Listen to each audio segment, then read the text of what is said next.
Doctor সাহেবরা রোগীকে বিভিন্ন ক্লিনিকে, বিভিন্ন ডায়াগনস্টিক সেন্টারে রেকমেন্ড করে যে অমুক জায়গায় যান, এবং সেখানে গিয়ে রোগী টেস্ট করানোর পর সেখান থেকে যদি পার্সেন্টেজ গ্রহণ করেন, কমিশন গ্রহণ করেন, সারা বিশ্বের সমস্ত স্কলার, সমস্ত ইসলামিক স্কলার, সমস্ত আলেমদের ঐক্যমতে ডাক্তারদের জন্য সেটা গ্রহণ করা জায়েজ হবে না, সেটা হারাম হবে।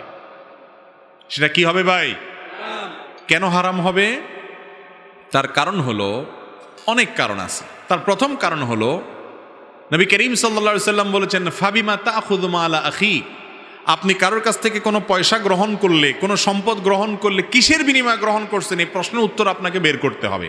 আপনি শুধু বললেন অমুক হাসপাতালে যাও, এরপরও হাসপাতাল থেকে টাকা নিলেন, আপনি এখানে কি পরিশ্রম করলেন? কোনো কিছুই তো করলেন না। কিছু একটা তো করবেন।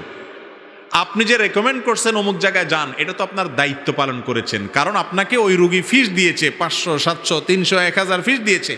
ওই ফিসের বিনিময়ে আপনি তাকে পরামর্শ দিতে বাধ্য।